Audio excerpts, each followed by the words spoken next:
بسم اللہ الرحمن الرحیم۔ تمام لوگوں کو میرے چینل پر خوش آمدید۔ فرعون اور اس کی خاتمہ کا واقعہ۔ حضور صلی اللہ علیہ وآلہ وسلم شب معراج میں بیت المقدس کی طرف جاتے ہوئے مصر کے قریب ایک مقام سے گزرے۔ انہیں نہایت ہی اعلیٰ اور زبردست خوشبو آنے لگی۔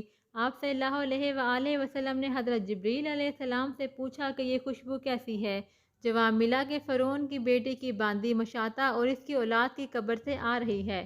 پھر حضرت جبریل علیہ السلام نے اس کا قصہ بیان کیا کہ مشاطہ فرعون کی بیٹی کی خادمہ تھی۔ وہ خفیہ طور پر اسلام قبول کر چکی تھی۔ ایک دن فرعون کی لڑکی کو کنگھی کرتے ہوئے اس کے ہاتھ سے کنگھی گر پڑی۔ وہ اٹھانے گئی تو اس کی زبان سے بے ساختہ بسم اللہ نکل گیا۔ اس پر شہزادی نے کہا کہ تو نے آج عجیب کلمہ بولا، تو میرے باپ فرعون ہی ہیں، تو پھر تم نے کس کا نام لیا؟ اس نے جواب دیا، فرعون وہ رب نہیں بلکہ رب وہ اللہ پاک ہے جو مجھے، تجھے اور خود فرعون کو روزی دیتا ہے۔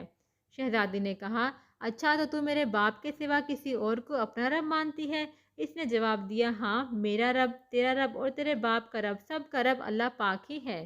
شہزادی نے اپنے باپ سے کہلوایا تو وہ سخت غصے میں آ گیا، اور اسی وقت اس نے اس باندی کو اپنے دربار میں بلا لیا اور کہا، تو میرے سوا کسی اور کو اپنا رب مانتی ہے؟ اس نے کہا، ہاں، میرا اور تیرا رب اللہ پاک ہی ہے جو بلندیوں اور بزرگی والا ہے۔ فرعون نے اسی وقت حکم دیا کہ تانبے کی جو گائے بنی ہوئی ہے اس کو خوب تپایا جائے، اور جب بالکل آگ جیسی ہو جائے تو اس کے بچوں کو ایک ایک کر کر اس میں ڈال دیا جائے، اور آخر میں خود بھی اس کو اس میں ڈال دیا جائے۔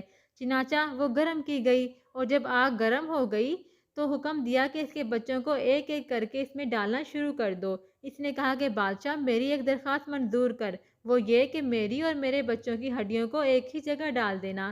اس نے کہا، اچھا، تیرے کچھ حقوق ہم پر بھی ہیں، اس لیے تیری یہ درخواست منظور کی جاتی ہے۔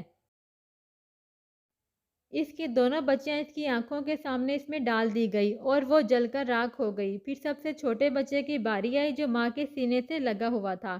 فرعون کے سپاہیوں نے جب اس کو گھسیٹا تو اللہ کی بندی کی آنکھوں کے سامنے اندھیرا چھا گیا۔ اللہ تعالیٰ نے اس بچے کو اسی وقت زبان دے دی، اور اس نے بآواز بلند کہا، اماں جان، افسوس نہ کر، حق پر جان دینا ہی سب سے بڑی نیکی ہے۔ چنانچہ اس کی ماں کو صبر آ گیا، اور اس بچے کو بھی آگ میں ڈال دیا گیا، اور آخر میں اس کی ماں کو بھی اس آگ میں جلا کر مار دیا گیا۔ یہ خوشبو کی مہک اس کے جنتی محل سے آ رہی ہے۔ سبحان اللہ۔